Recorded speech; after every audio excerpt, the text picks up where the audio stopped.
There's a design secret in the cinema that is one of the main reasons you love the movie homes you love, and you could easily bring it into your own home. It's just flown under the radar. Until now, watch this.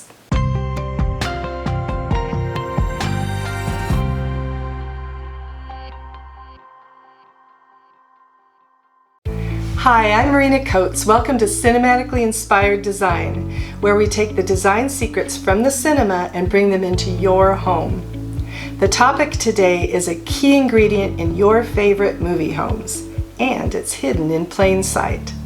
That's the only clue I'm going to give you for now, but watch this upcoming clip. Look at some of these incredible movie homes. Each of them demonstrates the principle that we're learning about today. It's right there in front of our eyes, and yet sometimes goes completely unnoticed. Yet it's hugely responsible for adding drama, excitement, character, interest, flavor, and making a room unique and memorable. What is it? Well, I'm glad you asked. I'm going to start by showing you a before and after of a scene from a movie home. The living room in Magnificent Obsession. And what I'm going to do is take away the element I'm talking about so you can see the difference yourself. Before we start, what are some of the things that catch your eye? For me, a lot of the architectural elements, like those beautiful marble steps that span the entire entryway and then step down into the sunken living room. The large columns. The floor-to-ceiling wood slats that frame some windows in the background. The whole wall of fireplace, and the planters at the base of the stairs, just to name a few. Here's a computer-generated version of that room. I'm going to use this so that I can work the magic of transformation on it, since this room doesn't actually exist anymore, even as a set. I'm going to leave all of those wonderful architectural elements we just discussed in place and only change one thing. But it's a huge thing, the scale of the items. Let's have a look at it now, scaled down. Notice I left the columns the same size, left them right where they were. I did the same with the steps and those planters, even the front doors and those wooden window dividers in the background. What I have downsized is the fireplace wall, the rug, some of the furniture, and the decor in the room. The secret the cinema knows so well is that the scale of the elements in the room matter. Now, yes, the architectural features play a prominent part, but that's for another episode, so I left them out of the equation this time. So here's the before and after again. This is how you would more commonly see a room. But not in the cinema. They rely on scale to help set a mood and bring drama and interest to a room, and boy does it work. We're going to look at some more examples in other movie scenes, but before we go on, I want to point out that some of the ideas I'll be showing will be for people who are either remodeling or thinking of building a home. Others will be for those of us who are merely wanting to work within the space we currently have. You'll see both. Let's start by examining a rather simple thing to change, the scale of decor items in a room. As you look around this room from a scene in Elephant Walk, you'll notice all of the large-scale decor items, the lamps, the sculptures, the masks up on the wall, the jug on the floor. There's just no little trinkets around this room at all. And what does it do for the room? Well, imagine them all downsized to more of a typical scale. It would seem like a much more ordinary room. In this office, seen from Mr. Hobbs Takes a Vacation, we're given a view of a nice, long, really long leather sofa. And look at the size of the desk and that 10-foot tall plant in the corner. There's just nothing wimpy about the scale of the furnishings in this room, and it works. This image is from To Catch a Thief. Notice the size of the chest that the housekeeper is standing next to. It comes up above her waist. The plaque on the wall is huge, probably 3.5 feet tall, and again a large plant in the corner. And the pot it sits in is enormous. And although this isn't a decor item, check out those nice wide steps. They appear to be about 10 feet wide. They could have saved space and made them an average width, but then we wouldn't be sitting here gazing at them, would we? Now, picture all these elements downsized to normal proportions. It would be a different room. When the cinema puts flowers in the room, they usually make their presence known. Rarely are they small or even medium-sized vases of flowers, but instead overflowing. You know the flowers are there. They aren't hiding. Here are some examples from The Birds, Please Don't Eat the Daisies, Sweet Home Alabama, North by Northwest, and The Man Who Knew Too Much. From now on, when you watch a movie and you fall in love with the room, if there's flowers in the room, I want you to look at them and see what the scale is, if they're large or if they're more of a typical size. Odds are they're large. Now, a little word of caution. Some things you don't want to do in an eagerness to increase the scale of items in your home are things like this. Notice how huge the rug is here. The furniture looks as if it's floating. And you don't want to do something like this, where the furniture is almost cramped into the room because it's so big. So use common sense. If you think it'll look funny, you're probably right. Playing with scale doesn't mean just increasing the size of items in your home. It has to make sense within the context of the room or home itself. Now we're going to move on to fireplaces. Fireplaces just in and of themselves add something special to a room, but let set designers get their hands on one and magic happens. Let's take a look. This room from the inn in White Christmas has it all. Large-scale furniture, windows, and architectural elements, but let's just focus on the fireplace for now. It's a really unusual one. There's a huge copper dome that hovers over the fire pit below. This scene alone made me wish so much that this inn actually existed so I could go visit it. I don't think it would pass fire codes though, but I still want somebody to build it and invite me over. This fireplace absolutely makes the room, and that's saying a lot. Now imagine a normal sized fireplace in its place, tucked up against the wall like you would usually see. Well, I'd still want to go there for a visit, but that copper setup is iconic. It sets the tone for that room. I actually made a model of this inn after watching the movie last year and falling head over heels with the design. I'll show you just a brief little part of the tour here that focuses on the fireplace area, but if you want to see the full tour, just visit my website. The link is below.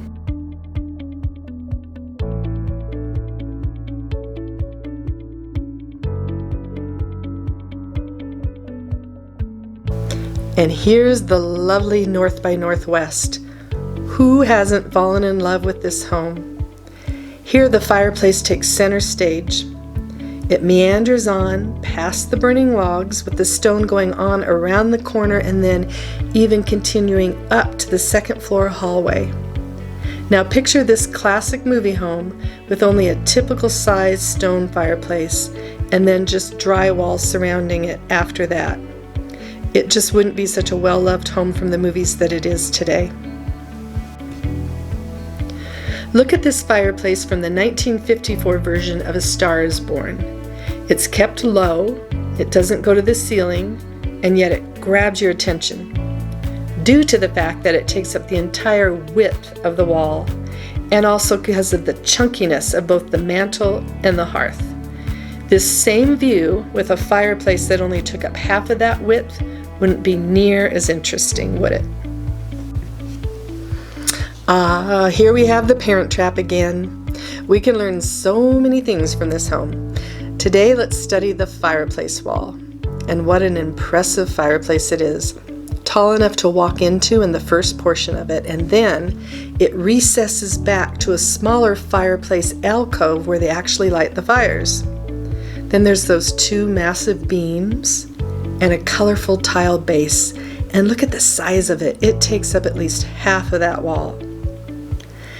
Now let's replace the fireplace with a more scaled down version and see what we have. Here's a computer generated model so we can see the before and after as I scale things down. This is a more standard issue fireplace now. The hearth here is 6 feet wide. I've reduced its presence in the room by also having it be flat on the wall rather than having one portion of it recessed farther in like we saw in the original.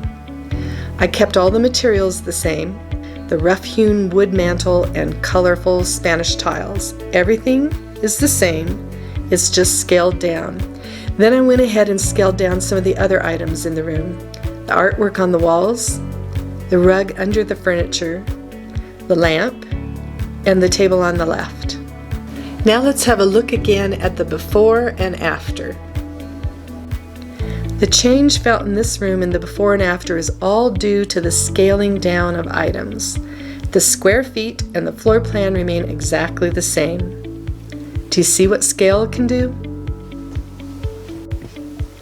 Here's another common feature in a room, bookshelves. And yet how many of us use them to their full advantage? Well, the cinema has. And once again, it's all about scale. Let's take a look. This one is from North by Northwest, and yes, it's an opulent room with really high ceilings, but notice that wall of books, an entire wall. How often do you see that in real life? And how much more would it cost? You'd need to build the wall out to add depth to it, and you'd need a lot of books, but if you already have all those books, why not? And on a side note, I love that they hung a painting over the shelves. That's something you could do in your own home. Now, what if the set designers decided not to make one whole wall of books?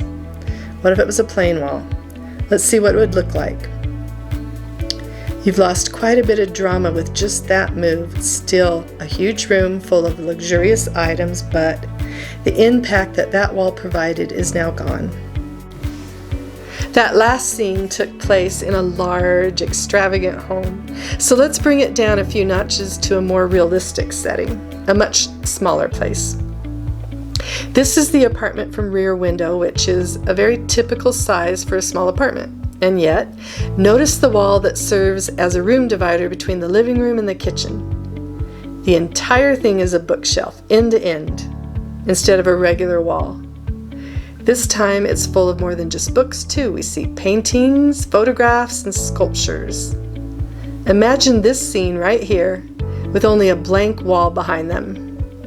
You see how it adds something to this otherwise pretty sparse apartment. Not too expensive, not hard to do. Nice work, set designers. You've got mail. What made us fall in love with this apartment? A lot of things, but here's one example. This wall of bookshelves being used as a room divider. It served as one side of the wall of the bathroom. I also love that the ends of the bookshelf actually angle back. Nice touch. Again, imagine just a plain wall there.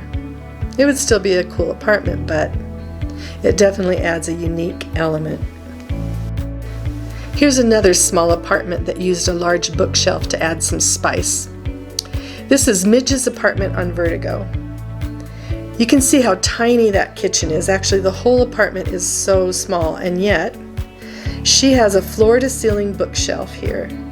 And what makes it stand out even more is that it's painted blue, a deep blue contrasting with the yellow color of the walls. If the bookshelf were smaller, not floor-to-ceiling, or even if it wasn't painted a different color but was instead the same color as the wall or white, it wouldn't have the same influence on the room. I hope you can see that. Now let's have a little fun and let's see how to bring these principles into our own homes. This week's room transformation is going to take into account some of the things we learned here today involving scale. Here's the before. Nice looking room, creamy stone fireplace, built-in wood shelves on either side, and a bay window, or you could call it a nook. Nice. What I'm going to do now is increase the size of some of the main features in the room. The windows, the fireplace, the furniture, and the artwork. Let's take a look. The windows now come to the floor in the Bay Area, giving it a more dramatic look. The fireplace has a much larger presence in the room now. It becomes more of a fireplace wall. The hearth is more prominent, as well as the mantel. And the artwork hung above the mantel and on the other wall have increased in size.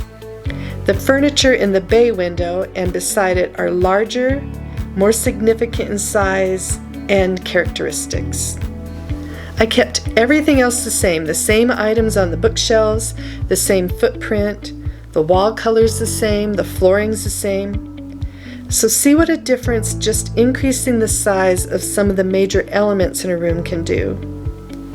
Like they say, if you're going to have a feature, feature it.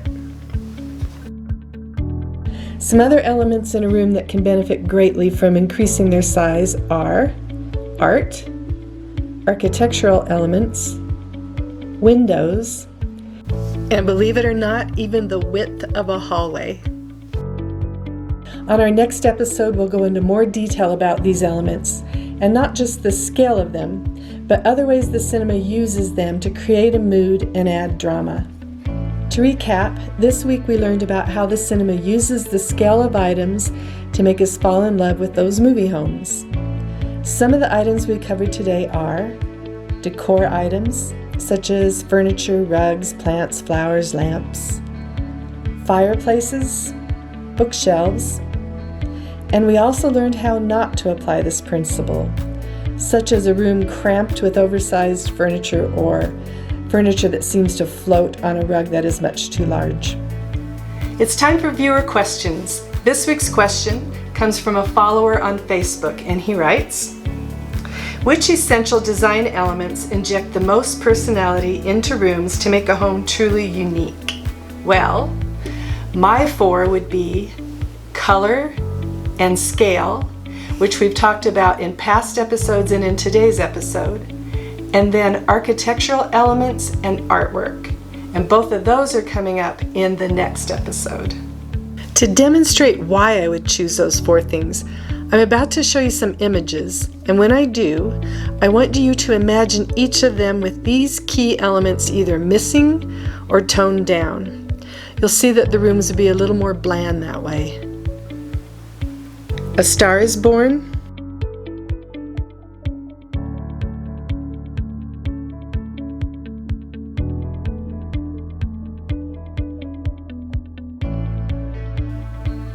Imitation of Life,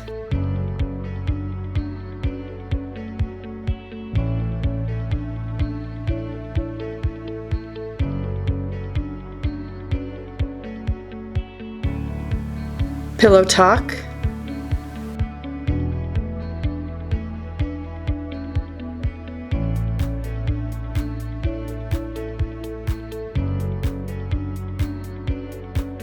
The Best of Everything,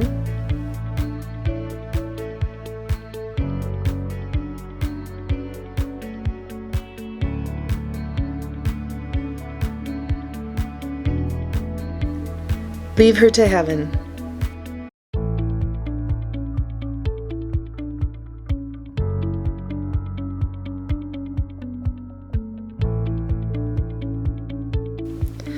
These elements give a movie home character, and of course they'll do the same in your home.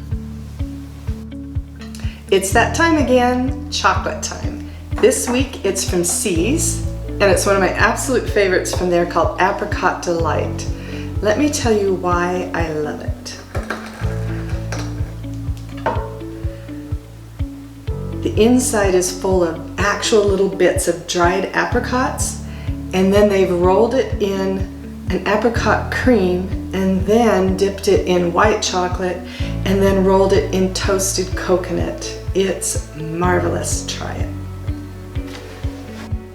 On our next episode of Cinematically Inspired Design, we'll be exploring further some of the principles in the cinema that you can bring into your own home that add drama, that involve their use of space. If you like what you heard today and you want to see more episodes and don't want to miss any, make sure you subscribe. Hit the subscribe button down below. But for now, that's a wrap. See you next time on Cinematically Inspired Design.